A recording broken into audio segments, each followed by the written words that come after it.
This is exactly right.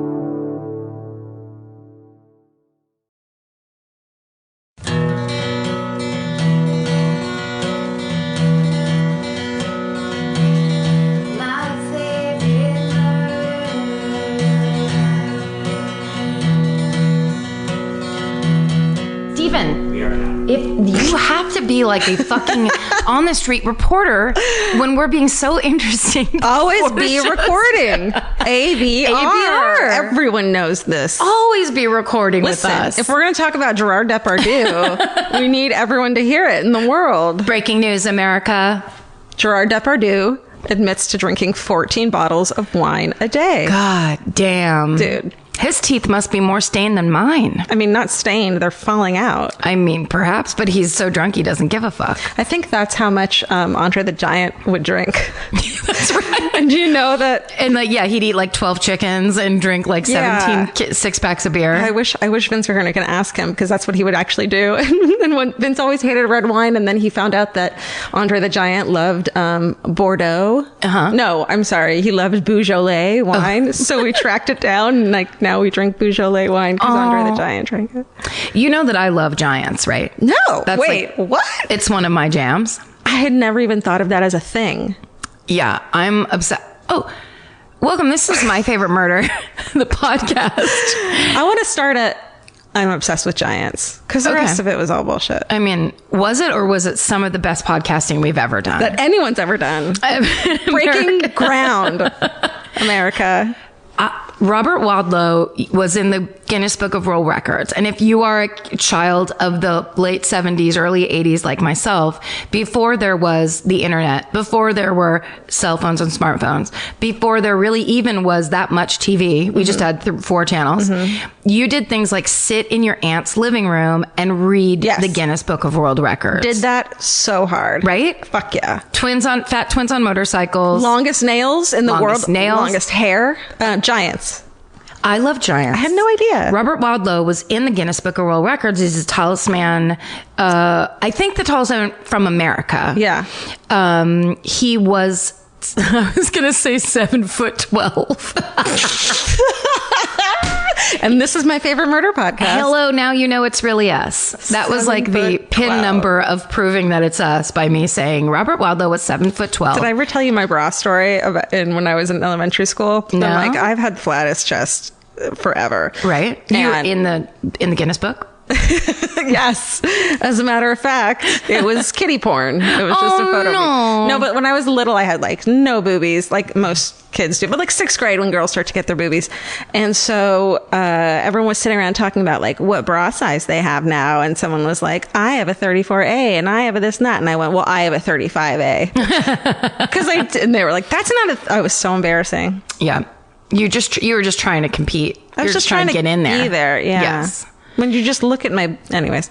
But now I just remind you, every girl in that circle did the exact same thing at a different period of time. Yes. And that's what no one ever talks about. And sometimes that's why people are so mean, is because people were mean to them when it happened to them. So then when someone else does it, they descend like fucking... And they're so happy it's on someone, the attention's on someone else and not them. That's what it's all about. Yeah. Do you know, this is the reason, and I wish I had this when I was done, is how to laugh at yourself. Because that just, no one can fucking make fun of you if you're like, oh my God, I can't believe I said that stupid thing. Yes. It doesn't affect you. But I think when you're at that age, like you can't laugh at yourself until you're around 37. in my experience. That's how old I am. Well, congratulations. Thank you. I'm now laughing at myself. It's going to be so much fun. Oh my God, I can't wait. But the thing is, you have to drink 12 bottles of wine a day. You have to Depardieu that shit. I got about 3 more bottles to go today, and I'm good. Let's get you there. Let's go there. I just love that people have these interests, Giants, you, that like you would never think of as a thing that you're really into. Have you ever heard of Anna Swan, the giantess of Nova Scotia? And of course not. I'm a normal person. She's humongous. She's humongous. Oh my God. And amazing looking. And she married a giant. So they were traveling circus people because they were both huge. I love them. And look her up because there's pictures where there are people standing in front of her looking up, and she's like 2 grown men standing on each other hiding in a dress to get into the movies, dressed as Anna Swan. But I love her because apparently she got constant marriage proposals. Oh my God. That's like part of her story where I'm just like, where's this world? Yeah. I want to go to that world. I want to be a giant. Yeah. That's fucking cool. It's the best. Sorry, I didn't mean to go back to giants. No, that's all I wanted to talk about this whole time is your obsession with giants. I really do love when people have this thing that they know all about and are obsessed with. Yeah. It's pretty cool. It's so cool. Hey, this is my favorite murder of the podcast. That's Karen Kilgariff. I'm Georgia Hardstark. That's right. Okay. I have a couple of things this week to talk about. Now we're really being serious. Before we start the murder. Mm-hmm. All right, everyone could stop telling us to listen to Dirty John. Yes, it's happened. The new podcast. It's happening. I've listened to an episode and a half. Here's the two problems I have with it. One, Vince found out the ending and told me for some reason. But I did think, like, I'm not going to listen. Just tell me. And he told me. Oh, then that's your fault. It's totally my fault. And then the other thing is the women, the daughters who are being interviewed in the podcast, they're from Irvine, which is where I'm from, and sound like every girl I went to high school with, and it's giving me fucking PTSD. That's a serious problem. Yeah. Yeah. You don't want that in your head. I don't, but it's a good story, and I'm excited to listen. I mean, people are going crazy about it. Yeah. It reminds me of S-Town a little bit. So listen, I got my heart broken by S-Town. So Dear John, Dirty funny. John, I'm going to need you to... Dear John, you mean the Judd Hirsch series? Yes. People get obsessed, and here's what I love. I sit back when those things hit and I just let them go. I let everything wash over, and then I watch how the first wave is everyone going, this is amazing, you have to listen to it. Totally. The second wave is always, it wasn't that good. Yep. Or it sucked. That's who I am. Right. And then I wait a little bit longer, and then there'll always be someone that's like, no, here's the situation, right? Nothing's perfect, but it's like, but it gets you here and you'll like it because of this, and it's this, and it's interesting or whatever. I think it's a different, it's such a specific story that it's not going to appeal to everyone. So them saying everyone's obsessed with it, where it's like, no, some people aren't that into, like, fraud stories or whatever. Okay. The other thing, and then Steven sent us this, like, a couple news links that some new photos from Jonestown came out. Oh. And it's from when they're in Ghana. Right. And it's basically photos that look like, I think this is what most of them are, like from a brochure. It's propaganda. Like trying to get people to move to Jonestown? Yeah, look how happy everyone is. They're smiling, they're working, they're living on a commune, and look how great everyone looks. Although, there's no such thing as race here, and everyone works, and everyone loves it, and the children are learning, but it's all fake. And then there's like one photo of, there's a couple photos from the day they all killed themselves. And he killed them. He killed them. Right. And it's just fucked up. Yeah. So if you're into that shit like I am, some new pictures. Sorry, I had an update. No, please. And this one, lots of people have been sending, and I appreciate it. We actually talked about it at LA Podfest, but the journalist Kim Wall that I did that story about, that the guy built, Peter Madsen, who built his own submarine, and then she was a journalist who went to do the story about it. She rode around in this harbor with him, and then she ended up disappearing. He said that she hit her head and that he dumped her body at sea. And then a bag of her body parts were found floating in the ocean, including her decapitated head with no injuries on it, which means she did not hit her head. And now Peter Madsen is being looked into for unsolved murders in Norway and Sweden. Mm-hmm. So, I didn't know that. Yeah, that's brand new. That's a story on AP from 10 hours ago. Oh my God, that's fucking... I love when... I mean, I don't love when... You know what I mean? No, well, just that this is developing. Yeah. This is unlike so many things where we're like, and then we just never hear about it again. Yeah. This is still a developing story. And I think it's because so many journalists loved her, and she was a well-respected journalist. And there's not a lot of murders there, it seems like. So it's... in Norway and or Sweden or wherever this was Denmark, I think, right? Listen, look and listen. Speaking of Denmark and Norway, I'm not going to fucking go down our tour dates because everyone's sick of it. I will say that next Wednesday, October 18th, my sister's birthday. We did it on purpose so I could be out of town. Great. We're going to be in Minneapolis on Wednesday. That show's not sold out. So if you want to go to that one, next Wednesday. 8:00? Probably. Do you have the theater? Northrop Auditorium. Great. Yeah, go to that. And then next week, we're finally able to announce our winter tour dates. Oh, that's right. So everybody that's been tweeting and messaging us saying, come to this place, come to that place. Next week, you're going to find out where we are going to be going in 2018. Right. And it's going to be places we've never been to before. Sorry, Chicago. And we're going international again. That's right. So hold on to your butts. Get ready, Malaysia. Just kidding. And then I also wanted to mention really quickly, and then I'm fucking going to shut up, that this... Please don't.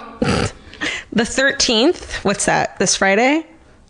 Is it? Friday the 13th! Fucking the new 11th series. And this is not an ad. I'm really excited about this. The new series on Amazon for Lore, the podcast we know and love, comes out. That's amazing. I am so fucking excited for the show. That's so cool. I know. They horror such stories a good podcast. And origin stories of folklore is the podcast. If you haven't listened, you should. It's great. But they're doing it looks like it's animated and also documentary style, but it looks really creepy and cool.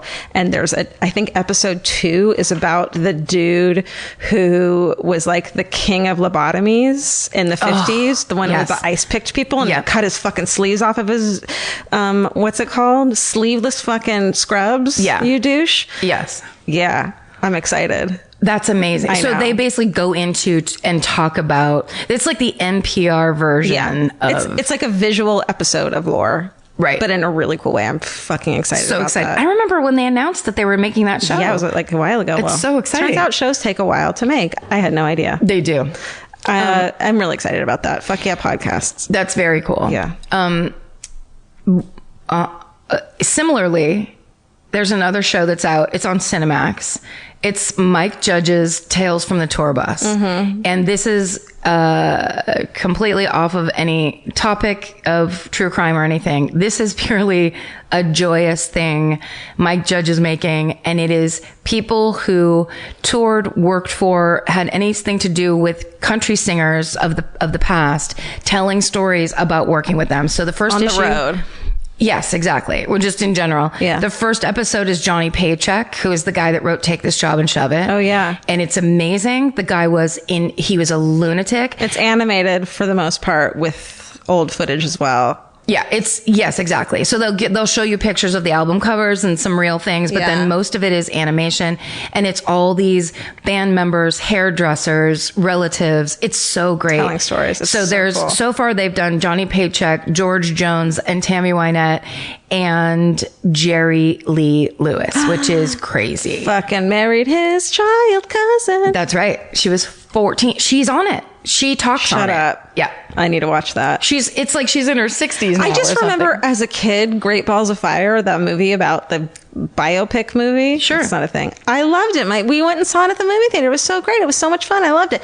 It was pedophile. Yeah. Why were they letting me watch it, parents? Well, it was a different time, and that's why we're trying to make America great again. Can I tell you what I did watch the other... Oh, sorry. That's okay. Speaking of pedophile, what I did watch the other day, and I hadn't realized how long ago it had been since I watched it, was Silence of the Lambs. Oh, yeah. I've seen the ending a million times, but I hadn't actually watched the first part of it. It's so good. I want to cry. Catherine Martin, FBI, you're safe. I didn't understand any of it back then. You know what I mean? You mean when you first watched it? Yeah, I didn't understand how she figured out, how he knew who Buffalo Bill was and how this and how that. Because you know why? I looked up what year it came out, and I saw it in the theater and have seen it a million times. I was 11 years old. Oh, shit. When I watched Silence of the Lambs in the fucking theater. That's hilarious. He threw cum at her face. Yes, he did. And I was like, what was that? Georgia, the idea that you... I didn't know.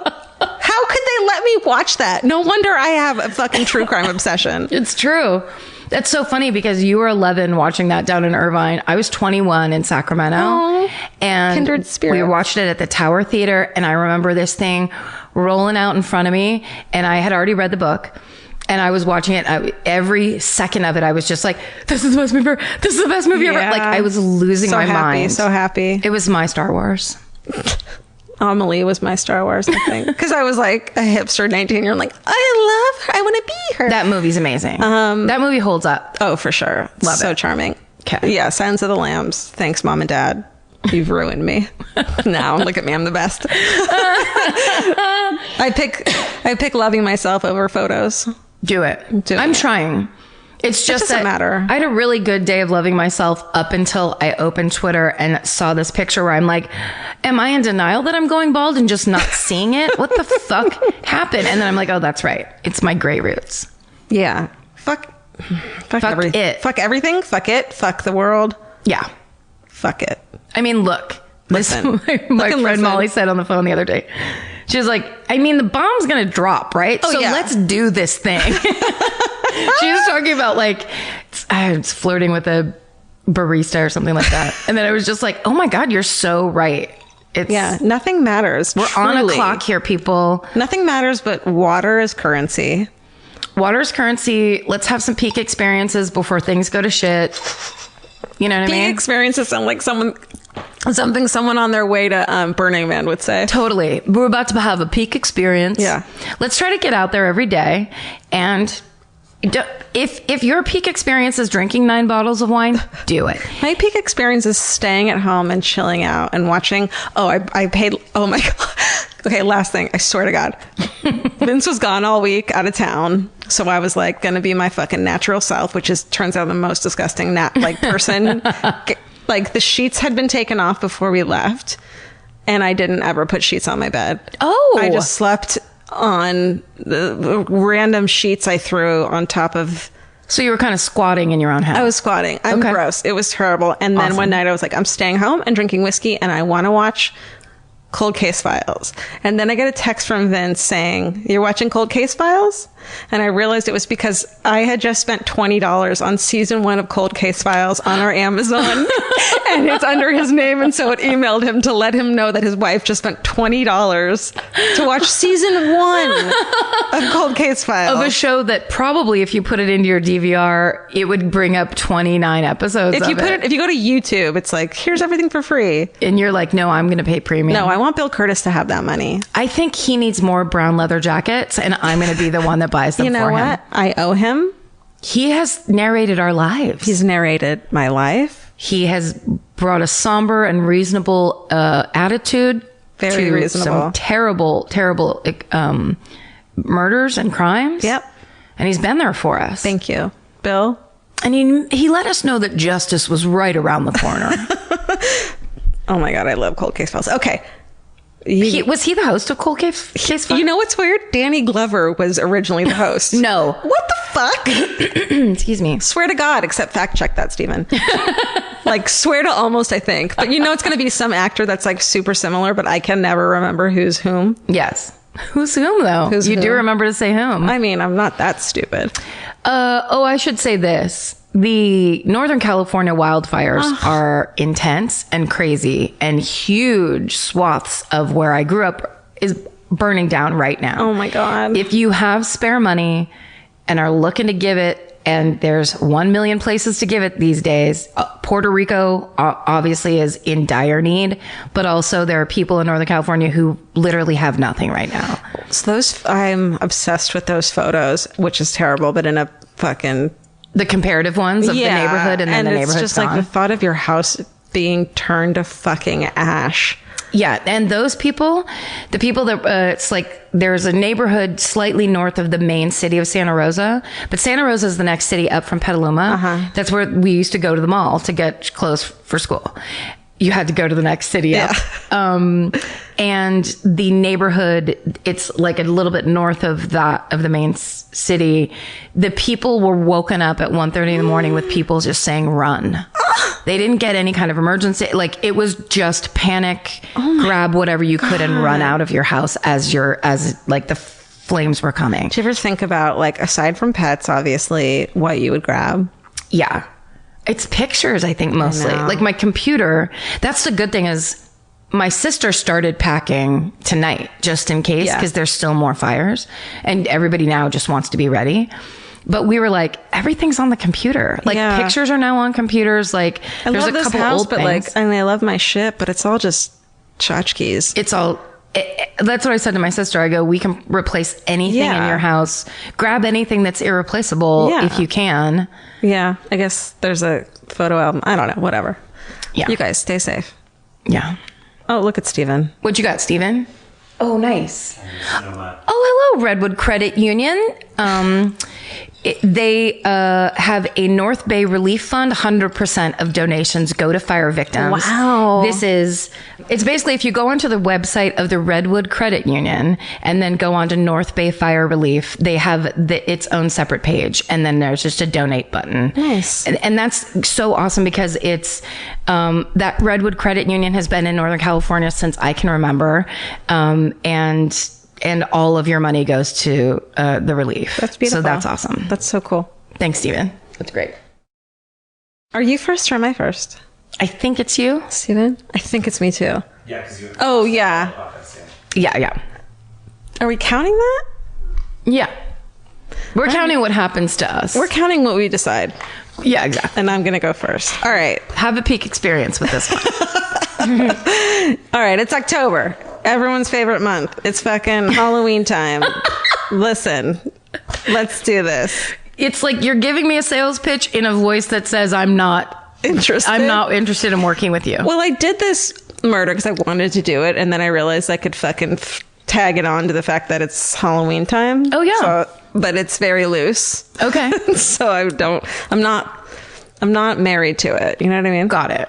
And I also watched this. The way I actually did think of doing this is I watched this movie on Netflix, like a Netflix movie that I had heard nothing about, called Little Evil, that ended up being so fucking good. Oh, good. It's basically if the kid from, like if Satan's spawn, the spawn of Satan, had a mother, and the mother was Evangeline Lilly, and she married a man who became the spawn of Satan's stepdad, and it is Adam Scott.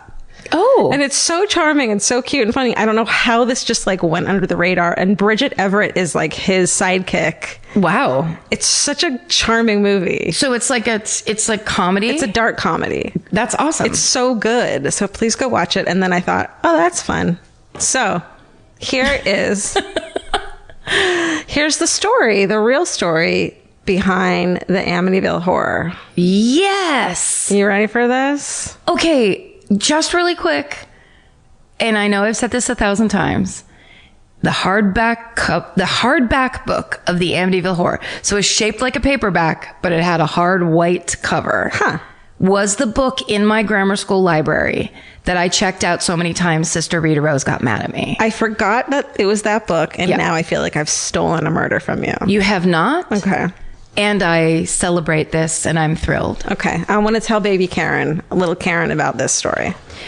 Well, she's right here. Well, I'm going to tell her right now. No, I don't want you to. That's what she's like. All right. So, of course, everyone knows about the Amityville Horror, the movie. It's this haunted house that's like, inhabited by Satan and all this bullshit. But I don't know. People maybe don't know that it's actually based on an actual story that happened before the haunting. That's right. I was a huge fan of the book. Me and Sister Rita Rose. What I loved about the book was the fact, or this story, whether or not it's true, is it starts out as, they find out this horrible thing happened in their house, but then they find out that there's something else going on. Mm-hmm. But that could completely be for like the book and movie. Who knows if that part is real? I'll fucking tell you. Sweet. Yeah. Here we go. Yeah. All right. So the DeFeo family, they consist of Ronald DeFeo Sr., he's 44, and his wife Louise, 42. Ronald is a car salesman at the family dealership. Super fucking successful. Mob ties? Maybe. Perhaps. Probably. Pretty much definitely. I mean, don't all Italians have mob ties? Oh my God. Oh no, she just offended a quarter of our listeners.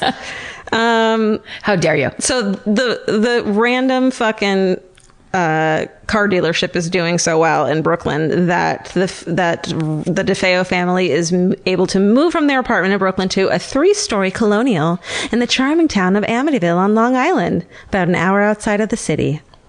Do the whole thing in that voice. Okay. I was trying to be a real estate agent. Oh, that's fun. Yeah. That's why you put that neckerchief on? and bake some cookies. Yep. All right. They chose this home. And as you saw on the cover of the Amityville book, it's a piece of Americana, 2 stories plus an attic. It's huge and sprawling. There's a boathouse right on the Amityville River. And out front, they put a sign post that says High Hopes, basically naming the house. So it's this gorgeous, huge colonial house. It has eyes. It looks like it has eyes because it has these 2 windows up in the attic that look like eyes. Yeah. So the oldest of the DeFeo children is Ronald Butch DeFeo Jr. He's born on September 26, 1951. Ronald Sr., the dad, is a domineering man. He would fucking pick fights with his wife and children. He was physically abusive. And the target of a lot of this abuse was Ronald Jr. I'm going to call him Butch. Partly because he was the eldest, so there's a lot of expectations on him. And it's said that he would beat the shit out of him. He'd throw him against a wall and hit his head. So there's the head injury aspect that we all know and love. So as Butch gets older, he starts fighting back.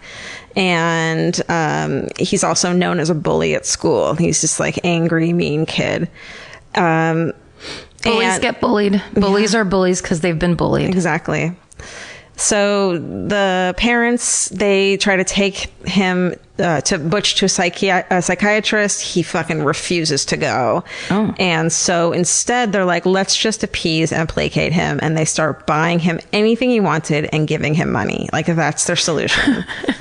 I bet it worked, right? I mean, you know what? The only way we would know if someone would do it to us. We should try it. Is all I'm saying. What a bizarre plan. I mean, like, because I understand that they were rich, but that I feel like never in the history of man has that worked. Oh, for clearly rich it's never worked. But I understand, especially back in the 70s, it's like, well, here's what we'll do. If he's never unhappy, he's never going to get mad. Right. You know? Right. And so they start buying him a bunch of shit, including a $14,000 speedboat when he was 15. What? $14,000 today would buy you a nice car. Back then, can you imagine? So these people, something happened and they're swimming in money. Why would the son's owner of a car dealership in Brooklyn have that much fucking money? I mean, quality salesman. He's really friendly and he's got a couple pinky rings. Not just one like normal car salesman, but a couple. Well, that's the other thing too, is he looks like Tony Soprano. Yeah. He's got that big, bulky, intimidating presence.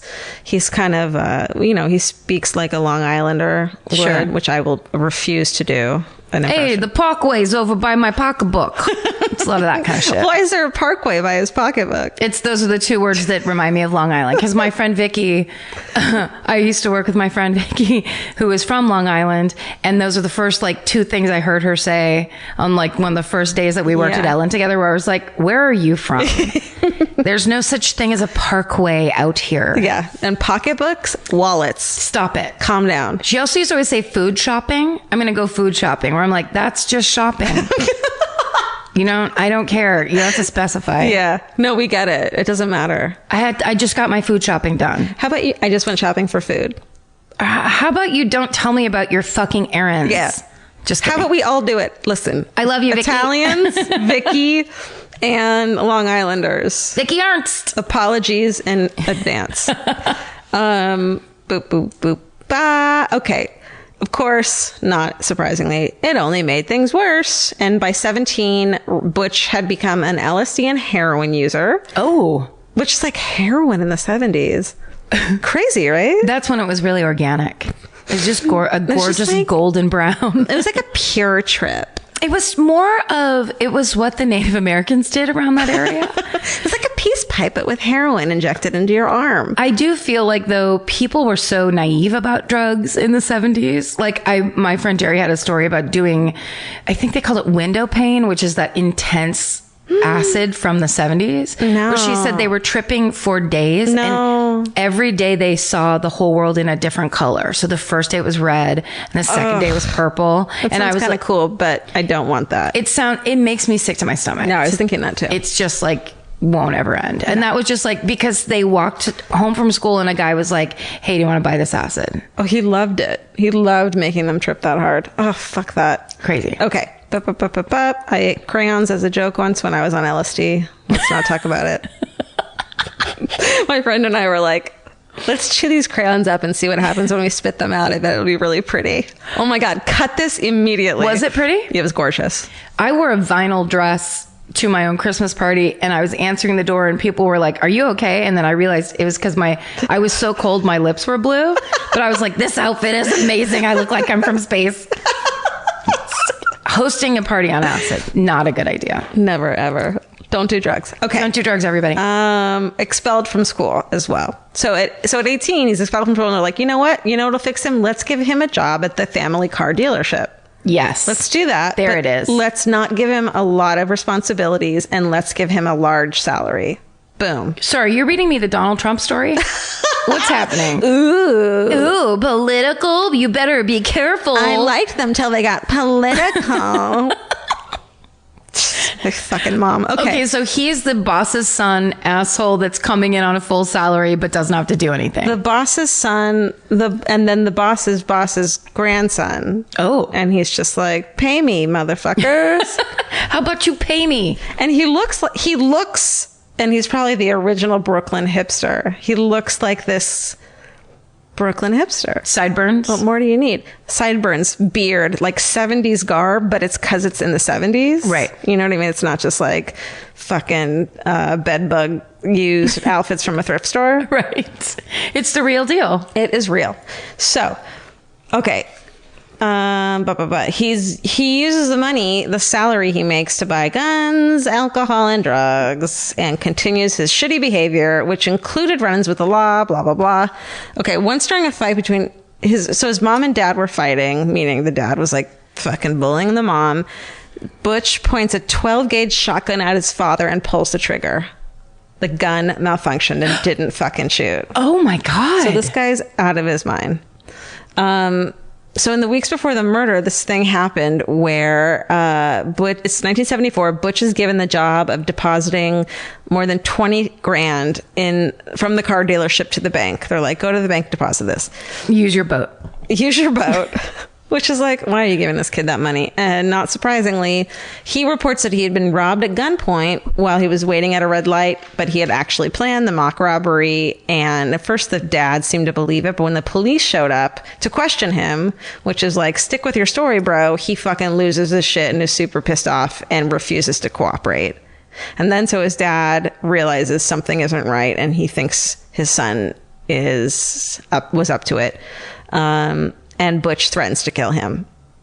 So to kill the dad again? Yeah. Now, a week later, cut to the early morning hours of November 13th, 1974. The family is sleeping, and Butch goes around with a shotgun. So the first shot, he goes into his parents' room. They're sleeping on their stomachs. The first shot hits Ronald Sr. in the back, tearing through his kidney and exiting through his chest. He fired another round into his back, and it pierces his father's spine and lodged in his neck. He's dead. Then he shoots his mother twice as well. It shatters her rib cage, collapses her right lung, and physical evidence shows that Louise, his mother, was awake when she was shot. Like, she went to turn around to see what was going on. They're both on their stomachs when they're found. Then Butch goes into his sweet baby brother's rooms, Mark, who's 12, and John Matthew, who's 9, and shoots them both while they're face down in their beds. Mm-hmm. And then he ends by shooting his sisters point blank. First is Allison, who's 13, and he shoots her in the face, and then his young, and she's killed instantly. And then he turns on his sister, Dawn, who's 18, and shoots her in the head, blowing off the left side of her face. Mm-hmm. So fucking brutal, with a shotgun. So just after 3 a.m., in a span of less than 15 minutes, Ronald Butch DeFeo Jr. had brutally slain every member of his family. They were all found lying on their stomachs in bed. Butch showers, trims his beard, gets dressed in jeans and work boots, and then he collects his bloody clothing and the rifle, wraps them up in a pillowcase, and on his way to work, he disposes of the pillowcase and everything in it by tossing them into a storm drain. I spelled that wrong. Tossing them into a storm drain. And that's where the clown from It was waiting? That's the scariest thing I've ever heard in my life. Why did you say that? Well, that's what I think of when I think of storm drains. Totally. That or JFK being killed because they arrested someone in a storm drain right after it happened. No. Yeah. We'll get, you know what? Maybe I'll do it one day. Shit. I'd never heard that. Yeah. Every time I walk George, my dog, if we walk, there's a storm drain that we always walk by, and she always has to go and stick her head down in it. No. And every time I'm like, if that fucking clown from It is in there, I am going to lose it.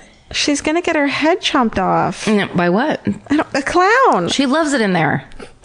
So many smells. I know. So many raccoons. Okay. Then tosses it in a storm drain, then goes to work at the car dealership at 6 a.m. Oh, all by himself? Yeah. Yeah. Goes to work. At the family car dealership. At the family car dealership. And I think they were like, what are you doing here at 6 a.m.? It's weird anyways. He's like, you know me, Butch, how much I love working and getting along with people. Want to get an early start. Come on, I got my boots on. My jeans. My beard is trimmed. So throughout the morning, he keeps saying like, I don't know why my dad's not here yet. So he keeps calling home. He leaves work around noon and he spends the day with his friends. And to secure an alibi, he tells them that he couldn't seem to reach anyone at home to let them know that he's like trying. And hey, look, no one's answering. Yeah. He ends up at a bar real close in Amityville, real close to his house. And then is like, hey guys, I'm going to go check on my family. It's so weird that I haven't heard from them. And then at 6:30 that night, he bursts back into the bar and yells, you got to help me. I think my mother and father are shot. So Butch and a small group of people from the bar went to the home and they found the whole family dead in their beds. When the detectives questioned Butch about who could be a suspect in the murders, he told them that he believed that a mafia hitman named Louis Fellini may have been responsible and that his whole family was like in with the mob and that they had wronged the Fellini family in some way and they were pissed off at him. So he then gives them the alibi of I've been gone all day. And when I left the house this morning, my whole family I think they were still alive. So the police take him into protective custody while they search for the suspect. But when they searched the house, they found an empty box for a recently purchased .35 caliber Marlin gun. It's for you gun people, in Butch's room. And when the timeline came together, it placed Butch at home at the time of the homicides, not after he left. So when they question him, he begins to change his story. He says that Fellini had appeared at the house early that morning, put a revolver to his head, and dragged him from room to room as they murdered his family. Him and an accomplice murdered his family, making Butch watch. Mm-hmm. Then, eventually, under questioning, he broke down and confessed to killing his family, saying, once I started, I just couldn't stop. It went so fast. On trial, his defense lawyer, William Weber, tried to prove that he was insane, saying that he heard demonic voices that told him to kill his family, but the psychiatrist for the prosecution proved that he suffered from antisocial personality disorder, which doesn't mean you're crazy. The illness made him aware of his actions, but motivated by a self-centered attitude. And even at one point during the trial, he threatened to kill both his own lawyer and the judge. They put him on the stand, and this dude is just like fucking crazy as shit. Yeah. Well, it seems like that's his solution to a lot of problems is I'll kill you. Yeah. Yeah. Which really, as we're learning, is a non-solution. Yeah. It's this thing of like people pretending to be crazy to get the verdict of insane, and it's like, no, you're just proving what a piece of shit you are, and you're also understanding that you need to plot this out so it makes you look sane because you understand reasoning and plotting. Yes. There's not the insanity part isn't there. But you are clearly either a sociopath or just the most rotten, spoiled child of all time. Exactly. Like, is that where spoiling children can get you? Yeah. Because that should be a PSA. All those kids that are fucking screaming out loud in restaurants. It's like, get a hold of it now. Yeah. Or you're going to go the route of the Mr. Butch DeFeo. Amen.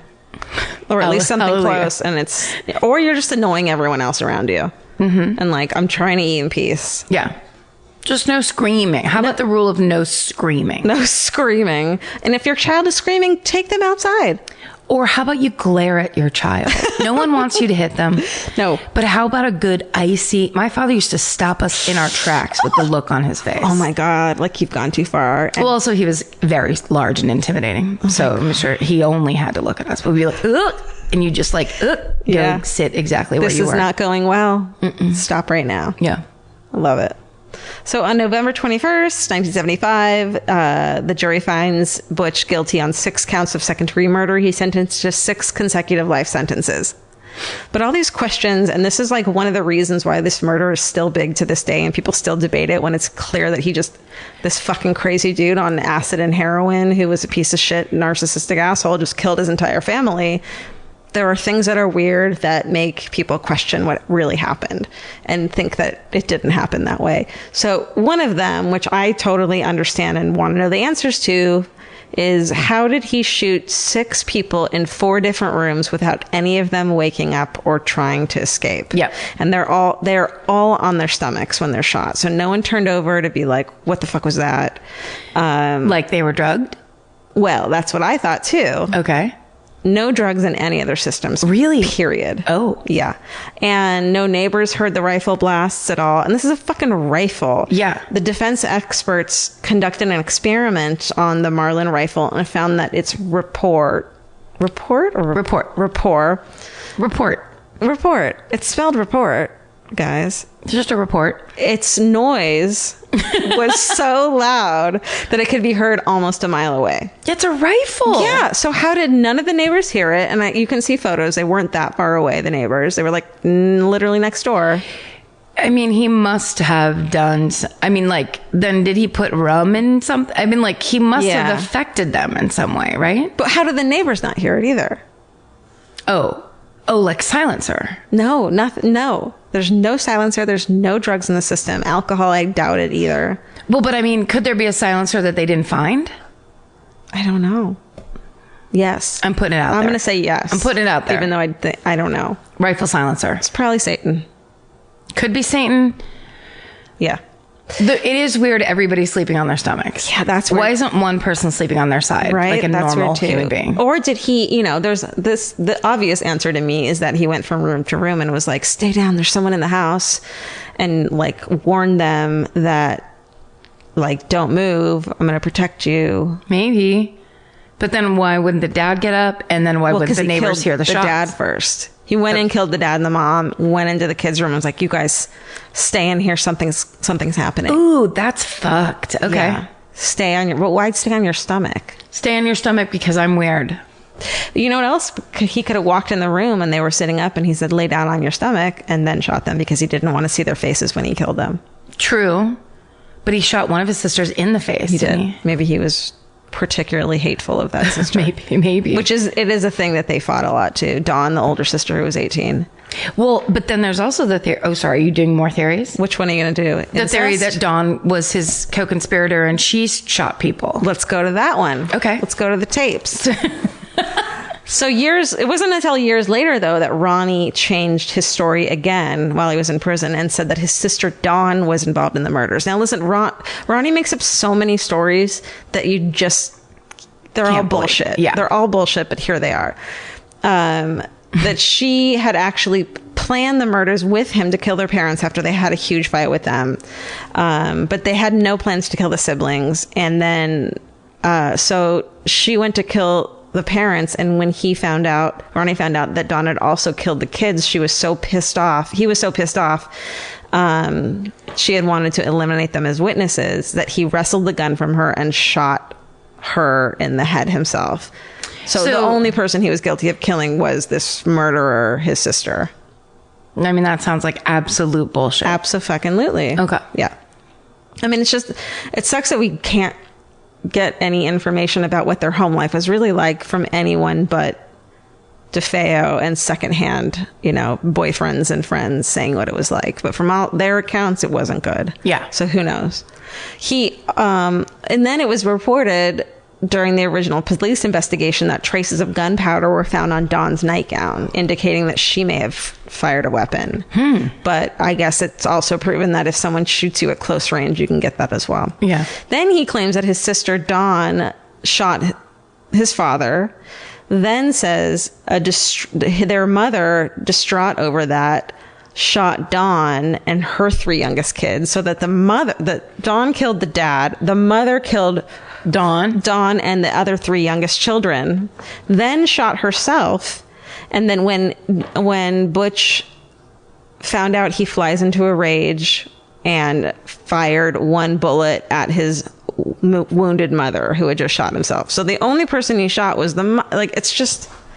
But all that happens way later. He said he makes these stories up later. No, I get it. Oh. I'm saying, like, the reason that doesn't fly is because of the laying down on the stomachs thing. Yeah. Like, you can't have that kind of chaos and then everyone end up in the same position. I mean, it's just, it doesn't seem such a far-fetched theory. It's stupid. Like, to believe it is idiotic, especially with only the fucking testimony of a fucking crazy person who's trying to get himself away from any responsibility of what happened. Yeah. It almost sounds like somebody, he like was sitting in jail bored, and he's like, maybe they'll listen to me if I just make up a new story. Totally. So in 1975, let's get to the fucking haunting shit real quick. Also total bullshit. In 1975... now we're in a fight. Karen the Catholic. This is my favorite story. Okay. You can't say it's bullshit. I'm sorry. It's my favorite. I know. I want to believe it so much too, but the more I'm reading, the more I'm like, ugh. I know. And the movie, when I was a kid, scared the shit out of me. I also looked up when that was made, and I was like, nope, too young to have watched this. What, like 82? Something crazy like that? I don't know, Steven, look it up, because that would mean I was only 2. That's the Jim Brolin movie, right? Where he has the beard and he's like super nuts. It's a gorgeous movie. They keep going to that digital clock that it's like 3:12 or whatever time it was that it happened. 3:15 or something. Yeah, and he keeps waking up. All right, so it's based on the fact that George and Kathy Lutz, they buy, about a year after this, they buy the DeFeo house for $80,000. They knew about the murders, but they were like, it's cool, we don't believe in shit. Steven? 79. Then I wasn't born yet. 79. So I watched it in the womb. I think I watched it on like a Friday night. Yeah, it was on movie TV. Classics or whatever. No, because I remember watching it in my aunt's living room, and I wouldn't have watched it when I was 9. Yeah, it was on TV. We must have been home alone, turned it on, and then I wanted to kill myself. It was like a creature features thing. Yeah. You're just like, what's this? Yeah, it terrified me. Okay. Remember the flies on the window? The flies in the window. Wasn't there a scene where like they were standing outside of the house when they had left it, and all the lights were flicking on and off, and all this crazy shit was going on inside? Yes. That scared me more than anything I ever had until I watched it. Wow. I mean, it's not that big of a deal. I was a scaredy cat as a kid. It's a very big deal. Thank you. All right. Okay, so they buy the house. They're like, no big deal. We got a good deal on it. So George and Kathy and Kathy's 3 kids from a different marriage moved in. That doesn't matter. Then weird shit starts happening. What's happening? What? It doesn't matter. I mean, I don't need to specify that she had 3 kids from a different marriage, you know? It was just like, that's fine. Okay. Like, I don't want to shame her. Like, she's a divorcee with 3 kids. You know what I mean? Like, I don't know why I did that. Like, I'm not judging her. It seems like information you're trying to convey. I don't need to. It's unnecessary, and it seems... So they were born out of wedlock? No. They were born... Kidding. Listen. Look. Let me tell you about her life. Okay. She was a tramp. Okay. So they have a priest come to bless the house. He said he felt an unseen hand slap him. Yes. In one of the rooms, and heard a voice saying, "Get out. Get out." They said that they had crazy things happen, like windows and doors would lock inexplicably and then open and close. A devilish creature was seen outside the window at night. George was seemingly, quote, possessed by an evil spirit, and green slime oozed from the walls and ceiling. The family, there was apparitions of hooded figures, clouds of flies. I think I already said that. Cold chills, personality changes, sickly odors, objects moving about on their own. And then the youngest Lutz child, a little girl, became friends with a devilish pig, evil demonic pig, imaginary friend called Jody. Yeah. Jody the pig. Jody the pig. Good old Jody the pig. And then Kathy reports that she was often beaten and scratched by unseen hands, and that one night she was levitated off of her bed. Shit. And then George says his wife was physically transformed into an old woman with the face and hair and wrinkles of a 90-year-old woman, which I'm like, that's insulting. Keep that to yourself. You know what I mean? Like when Vince is like, you have too much makeup on. It's like, shut up. You know what I mean? But it was demonic forces. It wasn't just like, I fear you. I fear your old age in the future. Okay. And then he'd wake up at 3:15 every morning. Oh, 3:15, when the murders happened. So just 28 days after they moved in, they fled the house. They left all their clothes in the closets and food in the refrigerator. By the way, when they bought the house, it had all of the DeFeo's furniture still in it, except for the mattresses where the kids were fucking murdered on. No way. So what the fuck is wrong with you people? Like, redecorate, man. Like the real estate agent's like, you can buy this as is. Yes. And it's a bargain. You know that murder house in Los Feliz that's been fucking closed up forever? Yeah. Like, can you imagine buying it? Be like, well, this is great vintage furniture. Just leave it. Yeah. No. Well, you'd have to really sage that thing. Yeah. You'd have to really clap those corners. You'd have to light some sage and then light the house on fire with it and burn it to the fucking ground. Go ahead and take that insurance check. Yeah. And buy yourself some mid-century modern furniture. Then figure your shit out. Yeah. And stop. Buy a McMansion. Okay, so they end up publishing the account of the hauntings in a book that was written by that they worked on with Jay Anson called The Amityville Horror: True Story, which we all know and love. Published as nonfiction in 1976, sold more than 6 million copies. Film version comes out, huge box office success. The Lutz has become famous. They later admit it was a hoax. No. Yeah. When? Concocted with the help of Butch's defense lawyer, William Weber. Remember him? Who was like, no, he's crazy. He heard demonic voices. So they said it wasn't ghosts. They had all these fucking psychics and mediums come in. And it was like, there's no ghost here. It's demonic possession, which I believe in ghosts. Sure, fine. Let's have it. But demonic possession is fucking stupid. I don't know. Famous last words. So William Weber's angle was... if Georgia just turned her head all the way around. And then I vomited in your face. William Weber, remember, was trying to say that... is basically using this account, who... By the way, they said that they came up with after a few bottles of wine. Oh my God, I forgot that part. With the Lutzes, that to prove that the house was possessed and so was Butch. And he was not responsible, basically. Yeah, that's why the family was killed. So Ronnie's still in prison. All of his appeals and requests to the parole board to date have been denied. And that's the Amityville Horror and the murder of the DeFeo families. It's so... Family. The question of how he got that family killed in that manner is so vexing and so fascinating. But in which way? That they're on their stomachs? Just that, like, yeah, how do you take a rifle and shoot 6 people or 5 people, and have people not hear, and have the people not wake up, and have, you know what I mean? Like, that's the weirdest part. By the 5th person in the family, they've heard now 4 gunshots. And they know that their older brother is fucking crazy. Yes. Like, that's the other thing too, especially Don, who is 18 and grew up with him. It's like, they know their brother is crazy. And the whole town was like, as soon as they found out what happened, was like, well, Butch did it. Like, everyone fucking knew he was crazy. Yeah. So.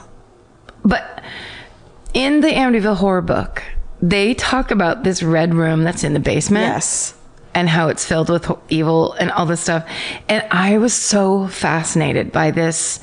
It's almost like they centralized where the evil was coming from. Yeah. And like people tried to go in there and they would get crazy headaches and all this weird shit would happen. I was so fascinated by that. It doesn't exist. I'm sorry. It exists, Karen, in your mind.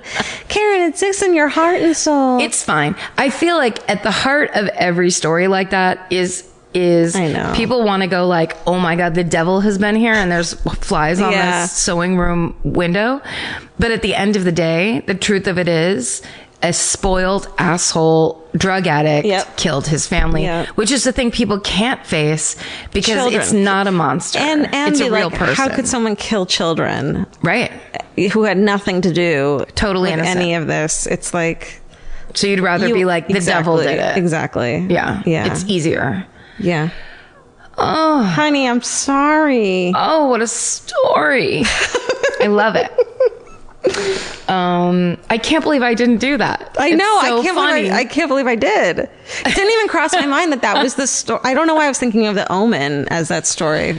Oh yeah, because he's this. For you, though, He's like got the mark. the book you checked out. I totally forgot. Oh yeah, Girl. but I mean, It makes it even worse that you could check that book out. It was so scary. It was horrifying. Oh my God. It was very detailed, and I mean, the nun that was mad at me was the scariest part of all. right. So Right.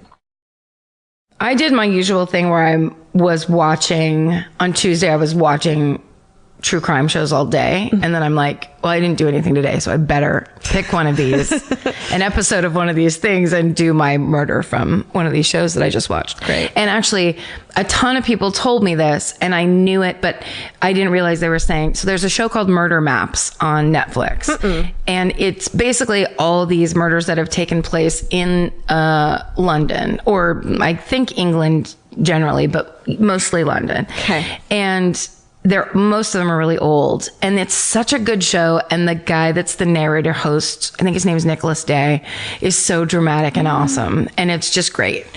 I love it. And so I'd already watched the first 2 seasons, so every time people would be like, you've got to watch Murder Maps, I'd be like, girl, I've been there and back. Well, there was a season 3, and I didn't know. I think that's what people were trying to tell me. Yeah. I'm going to try to be a better listener. So that's what I was watching. And so this is the story of Neville Heath, the lady killer. So I'm going to take you. Oh, also, I just want to say, it's this episode of Murder Maps. There's a guy that's one of the talking heads, and his name's Neil Root, and he wrote a book called Frenzy, Heath, High, and Christie. And it's basically about the 3 British serial killers that were caught after World War II. Wow. And John Christie, I can't remember if I did him or not, but he's that guy. I don't think I did. He's really fucked up. I can't remember what the other guy is. And then the third guy's my guy for this. And it's just fascinating because maybe the high guy there was somebody that during World War II, during like the Blitz, when London was getting the fuck bombed out of it. I read about him. He was killing people. Like in an alley or something like that. Yeah. They would find bodies and they would assume, oh, this must be another thing from the bombing. What a another dick. Victim. Victim, thank you. It was Trophy. Oh, it's been a long day. It's been a long day. Okay. So anyway, these were all really good stories, but this guy was especially interesting. I love it. I'll give you a little history as they do in Murder Maps to kind of set the scene. Yes, please. May 8th, 1946, it's Victory in Europe Day is what they called it. So finally World War II is over. Oy vey. And England and London specifically have just gotten the shit beaten out of them. Oh, yeah. It's pretty amazing how badly London was bombed and made it. If you go look at, there's a lot of those photos of before and after. Yeah. And it's insane. It's insane. And what I really loved, and what this show is really good at doing, is they started talking about how it affected the culture. Cause so for over 6 years, basically all of the men left, went off to fight war. All of the women took over their jobs. I never knew this. But in that time, of all the, women had hard labor jobs, and they were talking about it in the setup of this, and women built the Waterloo Bridge in London. No way. And when the narrator says that in the show, it cuts to this live black and white footage of all these women sitting in basically what looks like men's work gear, smoking cigarettes and sitting on the bridge. Yeah. As taking a lunch break from building it. Dude. And that's what happened, as everybody knows, all the men were gone. So women became truck drivers. Women worked in factories, made bombs, did went into the army themselves. It's kind of amazing. So then when the war ended and all these soldiers came back, they thought they were just going to take their jobs again and like everything would be normal.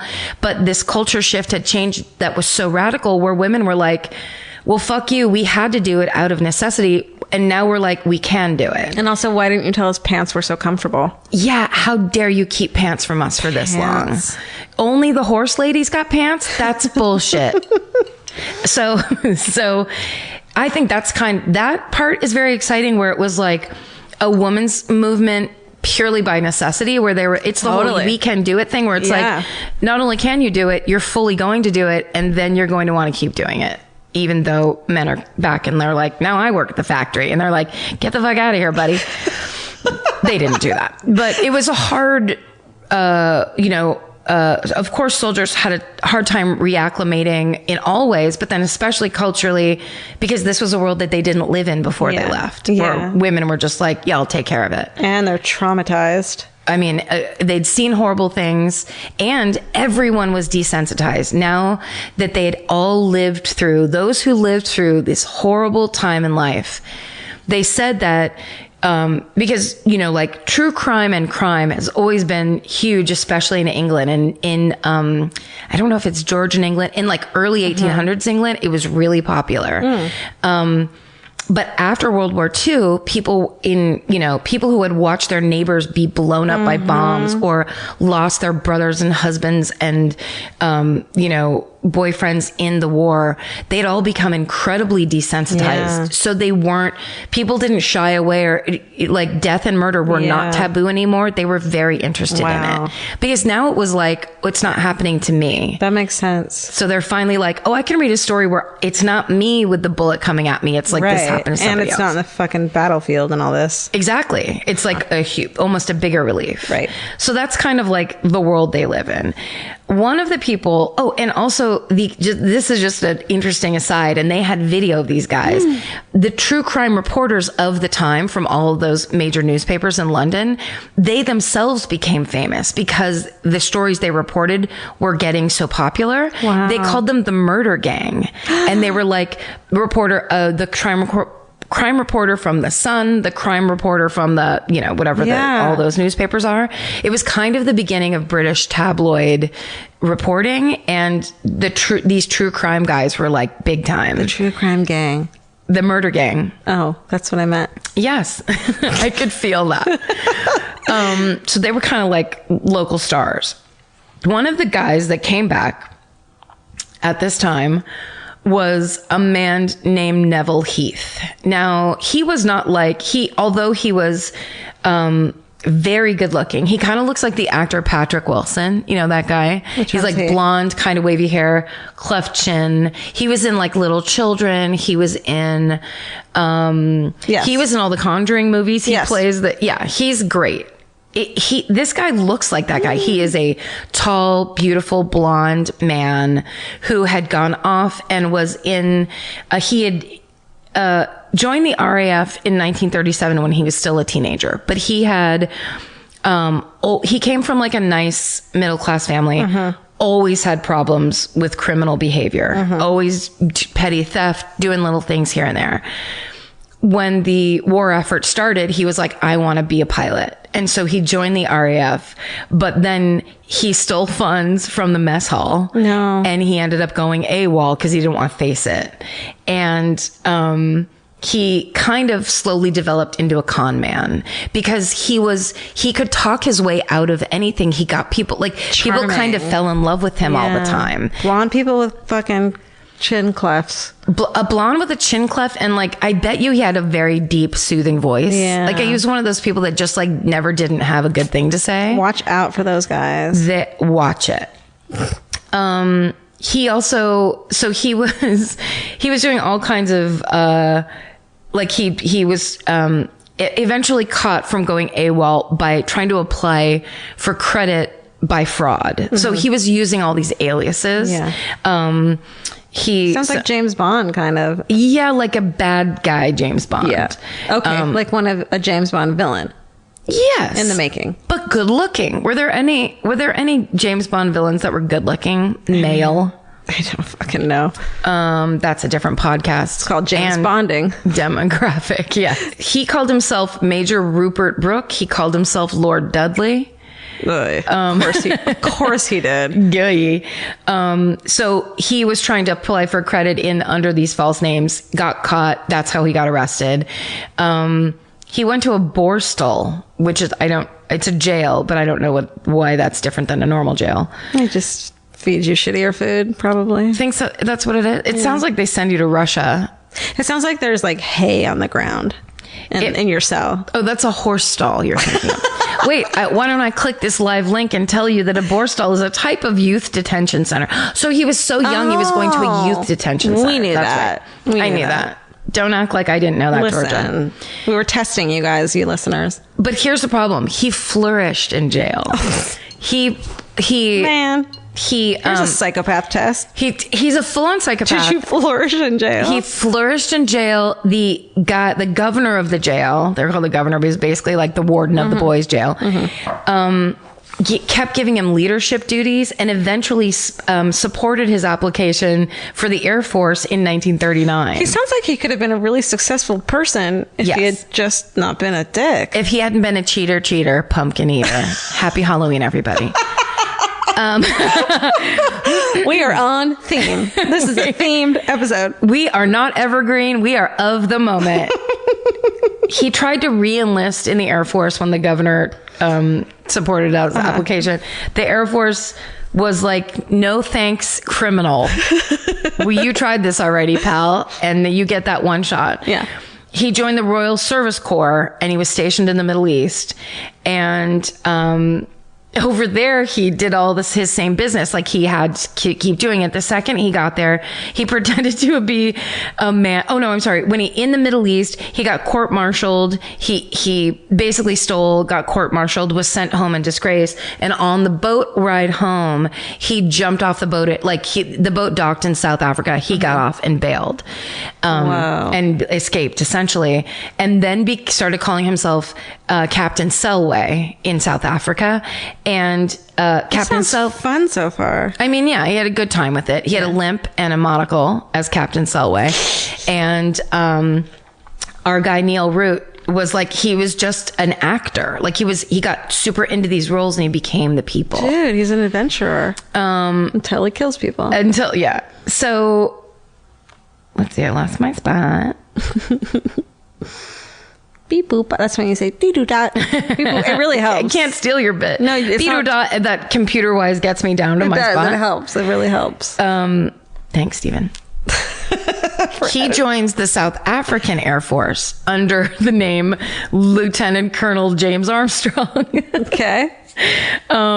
Which is kind of amazing. It's so long ago that you could join like a government agency and they'd be like, we haven't caught up to you yet. We don't know. You could be like, here's my title. And they're like, okay, great. There's no way to check this. Goodbye. Yeah, but it's like, what was it, written on a fucking napkin? Like, it doesn't make sense. And he's just like, no, this is who I am and everybody trusts me. But it's like, he's smooth talker. All you have to be is confident and people fucking believe you. If you're beautiful, and the world is your oyster. Wouldn't that be nice? I mean, let's keep it positive. So, so he flew missions as Lieutenant Colonel James Armstrong. But then finally they found out that he was this criminal guy. Because he couldn't fly a plane, maybe? He was like, meow. He was like at the time it was like World War II and it was like the Air Force pilots were the shit. Oh, for sure. They were the hotties. So he just wanted a slice of that. Amen. He got deported back to England. He arrived in January of 1946. Okay. He tried to go to the London School of Navigation because his idea is, I'll be a commercial pilot. And he actually went, studied there, worked really hard, tried. And then near the end, they found out about all of his court martials and all his bullshit from the army and basically being a criminal. And they told him, you will never be a commercial pilot. Oh, no. And they kicked him out. So his family thinks, like, he's telling the story of like, oh, I was a pilot in the army and now I'm going to be a commercial pilot and everybody don't worry about it. So now he can't tell them that he none of that's going to work out because he can't keep his hands out of the till. So he lies to them. And then I think that's part of like the pressure starts mounting. And what he ends up doing is drinking and going to dance halls all the time. Sounds like a blast. Right. And he's of course a huge womanizer because he's beautiful, or good looking. Let's say he's no Paul Onions. Can I just say really quickly? Vince told me a story the other day when we were on the plane on the way home from Australia, and he saw that like Riz Ahmed, there was like a TV show with Riz Ahmed on the plane, and he walked by and said, Riz Ahmed's on TV, and you heard him say Riz Ahmed's in seat 1. Yes, and that's lost right. your shit. Why did you guys tell me about that the minute we got off the plane? I had no memory of that until you just said it right now. Because he was walking by and just said it in that Vince way, like fast and kind of like Check like out Riz that. Ahmed, yeah. But the excitement he said it, like the look on his face was like Riz Ahmed's here. Yeah. And then I was like in my pod, all half asleep and weird, and I'm just like, wait, what? I love it. Doesn't matter. It's not. I mean, I'm sure there are some people that would go and squat by their seat You and would be have like, sat on his lap. I the rest of the way absolutely- home. I not only would not have sat on his lap, I would have had a mean look on my face in case he saw me and been looking at the ground the entire time. Do you know what kind of shitty friend I am? But like the best kind of friend is I would have been like, let's walk by him, and then I would push you into him. Yeah. So it looks like you bumped into him.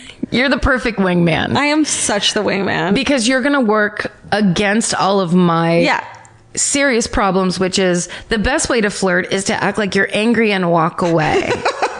Which then, has not panned out Just well. go act like a human and speak to the person. No! So, moving on. So Riz Ahmed. Riz Ahmed is back in England. Okay. No. So, Neville Heath he's under pressure. He's a failed pilot. He's acting and can, hold himself to be this person, but he actually doesn't have any of the cred. But he's meeting a bunch of women. He takes a room at the Pembridge Court Hotel in Notting Hill Gate, which is the main street in Notting Hill. Okay. That one I did look up. Okay. Notting Hill, the film that makes me crazy because why does he like her? Why? Why? Why anything? That's true too. Okay, so he actually checks into this hotel using his real name. He just added the fake title Lieutenant Colonel, but his real name is on the books. Do those even go together? I don't know. I certainly don't know. Can you be a lieutenant and a colonel? I mean, I would believe him because he did. One of the things he got in trouble for when he was in the army was misusing uniforms and medals. Which is like that stolen valor thing. Get your story straight. I mean, he's just like, it's like, go be an actor in the theater, yes. You fool. That's what you want to do. Yeah, all the ladies. You can imagine. All the single ladies. All the single ladies. Okay, so when he has taken his hotel room, he's out at a bar one night, and he meets a woman named Yvonne Simmons. He takes her out to dinner. He starts to romance her, and he's trying to get her to come back to the hotel room with him, and she won't go. And so he proposes to her. And so she's like, okay, I will. No. So she goes. Yvonne. She buys it. He sells it in a way that she can buy it. She goes and fucks him. And the next day she goes back home to Banesbridge, where she lives. I think either with her parents or her parents also live there too. And now she thinks, oh, I'm engaged. And that's my fiance. This is an episode of Downton Abbey. I mean, it really is in a sad, dark Downton Abbey would not be a bad idea. Yeah. What's it called? Downerton Abbey. I was going to say something else, and that's better. Downerton Abbey. Thank you so much. It's just goth. Everyone's goth. Takes place in the Middle Ages. Bless you. Bless you. Don't you dare edit that out, Steven. Don't fucking take a note. Oh. Leave it. Excuse Listen, me. we are real people. Oh my God. We have thoughts and feelings and sneezes. Okay. Okay, go. She goes back to Banesbridge. 4 nights later, Neville meets a woman named Marjorie Gardner. Now, she's an artist. She's 32 years old. She was married to a terrible alcoholic who she separated from.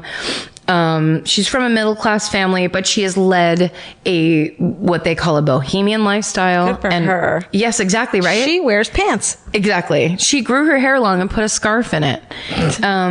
Fuck her. She also, as they quote say in murder maps, they're like, she enjoyed the new freedoms offered to women by the war. Pants. So basically, pants, sex. Pants and sex. Pants, sex, and cigarettes. And if you want, build a bridge. Love can build a bridge. So she meets Neville at a bar. Same deal. He takes her out to dinner. Then they go to the Panama Club, which is some private club he belongs to. Or so he says. They leave the Panama Club at 12:20 and they go back to room 4 at the Pembridge Court Hotel. The following day, the assistant manager enters the room because the maid can't get in. And so he comes up, opens the door, and Marjorie Gardner's body is naked on the bed, covered to the neck with sheets. Her ankles are still bound. There's marks on her wrist to show that they were bound, but that the restraints had been cut. She had been gagged. There were 17 lacerations on her body caused by a whip. Oh my God. She'd been punched in the face at least twice. Oh my God. Nipples savagely bit. No. I know, that's a bad one. Off. And also, to me, the worst one where she had been raped and then an instrument had been inserted inside her vagina. So I think they said it was like a bottle opener. It's horrible looking. Basically, a incredibly brutal and savage attack on this woman. Is there a crime scene photo of it? Not You said that how I it saw. looked. Okay. Not that I saw. Okay. But there's a very upsetting reenactment because the woman looks a lot like the picture. They show the picture of Marjorie, and then this actress they got to play her looks almost exactly like her. So it's very real. That's so crazy that supposedly that was his first murder. Supposedly. Because that's but it's not. true. It's not. It can't be. Like, we all know that that's not your first murder if it's that. Yeah, there's a gap of time where he goes from, I'm an embezzler, I steal, I basically, no rules apply to me. That early kind of psychopath shit of, I want to get whatever I want no matter what, and I don't care. But then it goes from there, and then there's all that time where who knows what he did in South Africa. He's in South Africa. He's in the Middle East. Yeah. You know. Yeah. He's breaking. He's clearly, he got, discharged from the army for reasons that they're saying that there are these crimes, but who knows what the fuck he did. They could be like, we don't want to advertise what else. Or they just don't know. They just caught him for one thing, but he could be guilty of anything. Fuck, man. That's brutal. So the thing is, and ultimately they find she was suffocated with a pillow. That's how she actually died. Neville Heath is nowhere to be found, obviously. Since he signed in under his own name, though, now he's on the run. Which means it wasn't premeditated. No. You know what I mean? That's a very good point. Yeah. Yeah, why would you? Especially since he's so tricky and uses so many aliases everywhere in his life and goes so far as to pretend to have a limp and wear a monocle, that why would he then fuck up? Something pissed him off and he snapped. He snapped. Maybe. Who knows? Well, what he does do is takes the train to Bainbridge and goes to meet his brand new fiance, Yvonne's parents. Yvonne! So Yvonne, he's like, guess what? I'm coming to visit. Like, everything I said was real. I wasn't just super drunk. Honey. Yeah. He goes to the parents' golf club and has dinner with the family. Then they leave and they go out to another club for drinks. And he realizes he has to give her his explanation of what happened in that room, because she was in the room with him, and that he knows the story is going to come out that Marjorie Gardner was murdered. Okay. So he tells Yvonne that he met a man who asked if he could borrow Neville's hotel room key so he could go fuck a lady. And Neville was like, sure, no problem, buddy. Take my key and I'll just go walk around the streets whistling with my hands in my pockets all night. And then that the murder was some other guy killing Marjorie. Right. And he was just the unlucky fella that gave his key to somebody. What are the chances? I mean, the odds are insane. the next day, the newspapers are filled with his picture and pleas to turn himself in. And so the family sees it. All these people see it. He writes the police a letter explaining to Marjorie, explaining that he'd lent Marjorie the room key. He went out for the night. And then when he came back, he found her dead body. So he changes the story slightly to the police. Which we all know is a red flag city. Red flag city. And also apparently he wrote these letters all the time. The Neil Root guy talks about how Neville Heath would write letters all the time after he did stuff, kind of explaining what his deal was. And oftentimes it would lead people to go, that's okay, I understand now, and let him off the hook.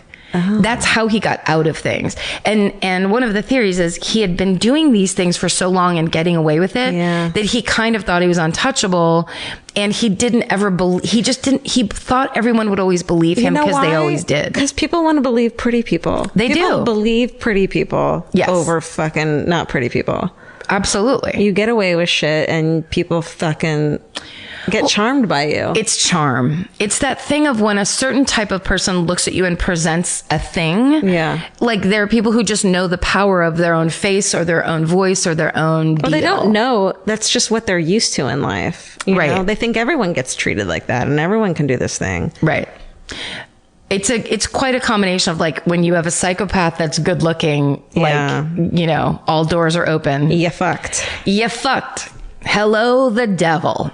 So it's my new musical. So, okay. He, in this letter to the police, tells them he found the whip that she was injured with and he was going to bring it with him when he came to talk to them. Oh no. And then and that's it. So they're like, okay, but he's now operating under false names again. So he isn't going back to the police. Yeah. So he checks in on June 23rd. He checks into the Tollard Royal Hotel in Bournemouth under the the fake name, Group Captain Rupert Brooke. No. Yeah. He always has to have two military names before the fake name. Okay, so... And this is like the murders happened. He's on the loose for 2 weeks, essentially. And he's walking around Bournemouth, and he meets a woman named Doreen Marshall. She and her friend are also walking around. I think, Bournemouth from what I remember, but this could be wrong. But I think it's a seaside town. From what I remember from Murder Map. Let's fucking go with it. Steven's going to tell me whether or not. I think I'm right, though. But I think it's like a little... He got out of town, basically. Went to the vacation spot. Mm-hmm. I'm right? Okay, thank God. Because I can't have British people angry at me. I can't. Because they're just stern. They won't yell at you. No, they'll just be disappointed and friendly, which I can't take. I need Irish yelling or nothing. Okay, so he goes to Bournemouth to get out of town. He's walking around, but he is a voracious... They call him, eventually they end up calling him the lady killer, because he's just this womanizer that then, of course, is literally a lady killer. He meets this girl, Doreen Marshall, and he won't leave her alone. He's like on her all day long. And at first she's into it, of course, because it's the good looking army captain or whatever, group captain. And then she fucking senses he's a creep. Yes. Fucking gut feeling tingling. Yes. And also because I think people like that, they can only keep that certain level of charm going for so long. Yeah. So once it's like especially if you're not going with the direction he's trying to take you. Yeah. Then he started getting real pushy and real insistent. Yeah. And in the hotel lobby, he was getting really pushy with Doreen. Yeah. And the night manager of the hotel actually saw it happen and saw her going into a panic about it.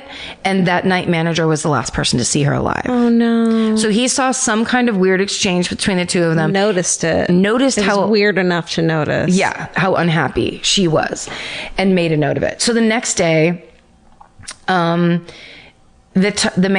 manager of the Tollard receives a call from the Norfolk Hotel, which is where Doreen was staying, like on a different side of town. Uh-huh. And they called because she was last seen at that hotel getting into a cab to come to their hotel. Mm-hmm. And she never arrived and never came back. And I guess the friend was like, that's what I'm assuming. The friend was like, it's like, we have to figure out where my friend went. Yeah. And the staff at the Tallinn were becoming very suspicious of group captain Rupert Brooke because of all these things they were seeing him, these vibes they were getting from him and the behavior.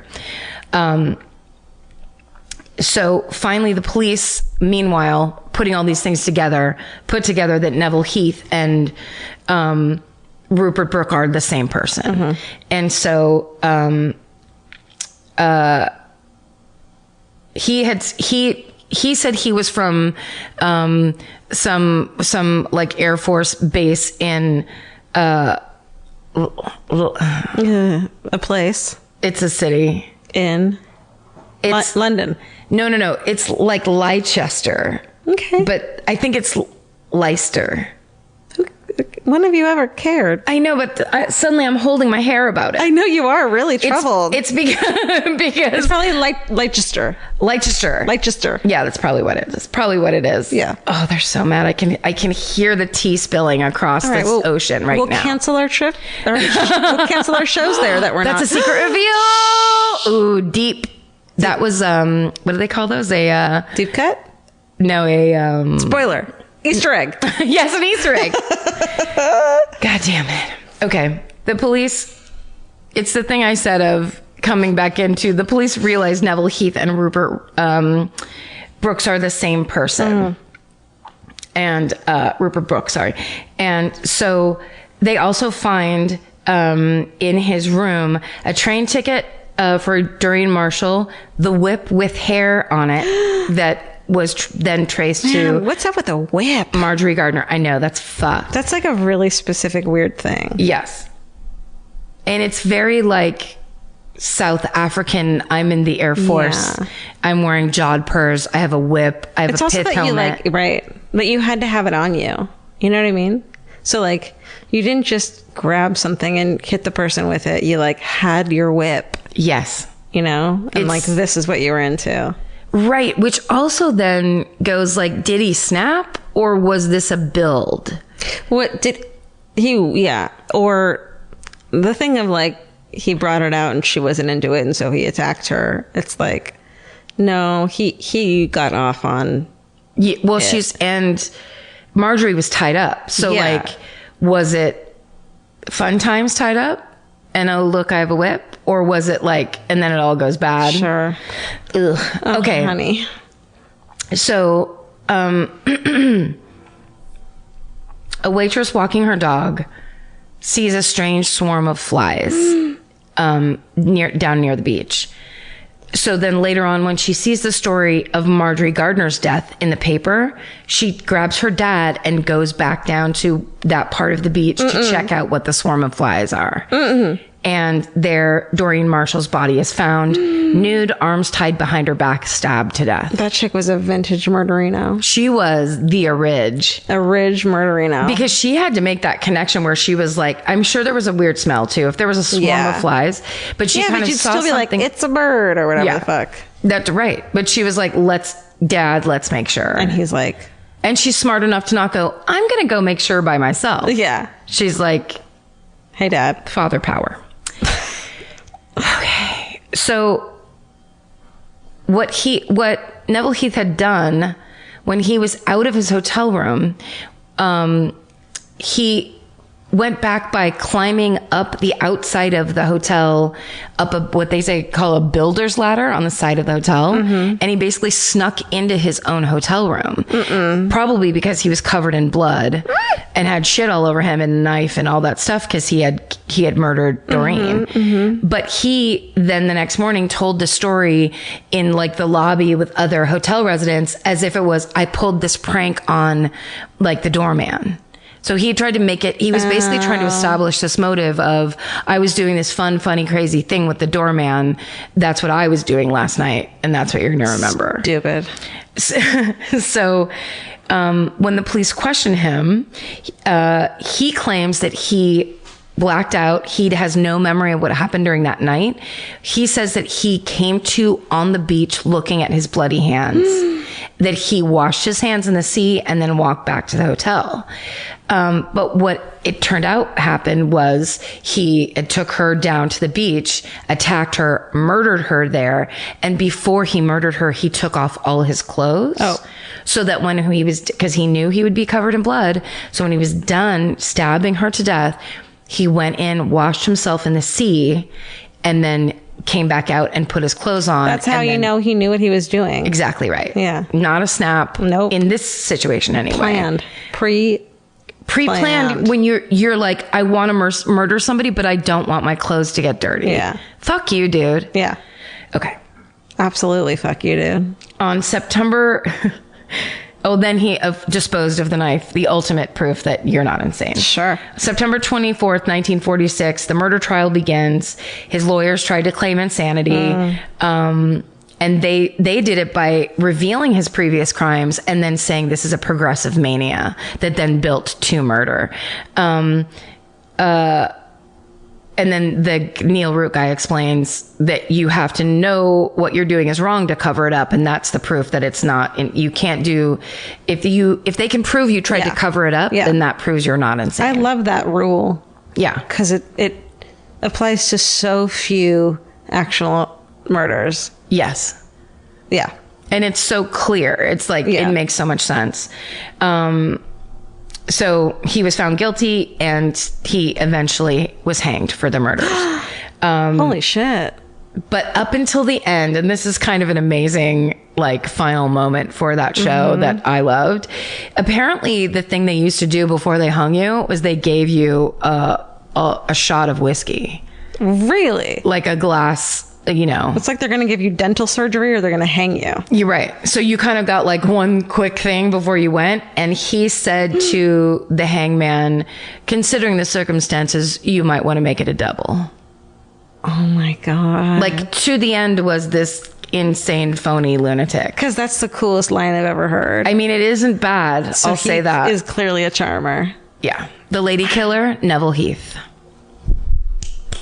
Thanks. We don't do that. We only do that live. I forgot. Oh my God. I think because I really buttoned it and I felt like you had to do something. Yeah, it was like, whoa. Shit. Tough. You say the title at the beginning and the end. And then they're like, whoa. Oh, but I am going to tonight in my car buy Neil Root's book Frenzy, because this story and then those other three, like the way all that information was coming out, where you're like, this is why people, it's like when that explanation of people during World War II becoming desensitized to fear and horror and death. And then when the war's over, they still want to know the bad shit because they've already known the bad shit. Distraction. Yeah. It's a distraction from your own woes. Yes. And they were saying, like, for the soldiers, it's a celebration that it's not them. I think that's what it is for us today. You know, like we know these things can happen and all this horrible shit can happen, and hearing about it makes it, legitimizes it and makes it true. And we're aware of it and we're not trying to fucking shelter ourselves from shit because, man, life's a bitch. Life's a bitch. And we're so lucky. We're so lucky. And there's another book that I'm reading that's about murder in like the early 1800s in England. That's when it, like, they would put it out on the broadsheets and it was really popular. There would be like a picture. Hear ye, hear ye. Yeah. And they glue it up to a wall or whatever. Sure. And it's I'll get the title of the book for next time. But in that, the author was saying, that it's like sitting inside a house when there's a thunderstorm outside, where you enjoy the raindrops on the window pane. That's exactly it. Because you're inside in the warmth with protection. That's exactly it. Or like when you're in an earthquake and you know it's not going to be that bad and you're just like, this is so fucking cool and fascinating. Yeah. Because there's boundaries to it. Yeah. Wow. Yeah. That's fucking cool. Pretty good. One happy thing. Should we end on that? Oh, yeah. Botox. No, I'm kidding. Can you pause? No, don't pause. Don't edit that out, but that's not my thing. I mean, it really is just... I'll say one. Okay. We did the LA Podfest last weekend. It was super fun. We did a great show with KCRW where we got to be guest DJs. That was so fun. We did our own live show. I did the stand-up show. It was like a hangout at the Biltmore. Yeah. And we got to meet all these listeners that came specifically to the Podfest, and people drove in from far away, people from Arizona. Remember the guy last year that we met at LA Podfest? His name was Joe, and he gave us those LA Corners office mugs. Yes, I still have mine. Well, he came back again and gave us a travel mug and an apron, also from the Corners office. And I went, sorry, remind me, do you work at the Corners office? He goes, no, I just love that they have a gift shop. And there was just like, we met so many cool people and actually got to like hang for a second and talk to people. It was really nice. It felt very much like a, like we're all just chilling situation. It was very fun. And and I will say for that stand-up show, which I don't love doing anymore just because I don't work on it and whatever. Yeah. But that was fun because it's an audience of people who really love and care about comedy for the most part, for that Podfest anyway. So it was like, they were with you the entire time. Yeah. Like it was so fun to do a set like that because everyone had the best sense of humor. It's almost like they weren't waiting for you to make them laugh. They were like, let's all enjoy this. Yeah. It's like how when we do ours where you already have the benefit of the doubt. Yeah. So everyone's ready to just go where you want to go. Right. No, I love that. That's great. It was, so thank you, LA Podfest. Yeah. Dave Anthony, Graham Elwood, Chris Mancini. It was super fun. Yeah, it definitely was. Give me 1 second. What do I like about this world? It just can't also be like selfish. Like what? I don't know, because yours was very sweet and giving. Like being alone. No, I think that's really good. To you? Of course. You can leave this part in. So Vince was gone last week. Missed him. Love him. It's so quiet and weird here without him, but God, there's something about being alone and just like watching whatever you want to watch and lots of farting and drinking, having a drink and talking to your cats and like singing stupid songs. And I really enjoy that a lot. Yeah. In a way that's like, doesn't mean I don't love Vince. Oh, of course not. No. I think it's almost like a resetting. Yeah. When you can just get a little, you have to be careful though, because then after a while, like I think I have thin skin about it where now I'm becoming that kind of person where like I need things to be a certain way because I'm so used to always only having things exactly how I want them, which isn't good. Yeah, but then when you meet someone you really like, you're like, oh, I like the way he does that stupid thing. Yeah, that's true. It's like, I had some greeting or some like saying I saw a long time ago that said like, when you don't like someone, the way they eat pisses you off. When you like someone, they could spill food on you and you'd be so thrilled about it. Mm-hmm. Like something like that, where it just depends on the person. Yeah, that's very true. But there is something very zen about just like being in silence or just kind of doing what you want and not always. For so long, I really always had to have like 3 people around me at all times. And it's just kind of knowing yourself too, and knowing what you would be like alone and your schedule and like how you would fall asleep at night, which is apparently on a fucking naked bed with my fucking vintage comforter just and no sheets covering me. And it's kind of cool to check back in with yourself like that. Yeah, I think that's really good. Yeah. And then when Vince came home, I was like, great, I gotta be a human again and I actually have to shower. Yeah, he's very strict about that stuff. Yeah, being alone.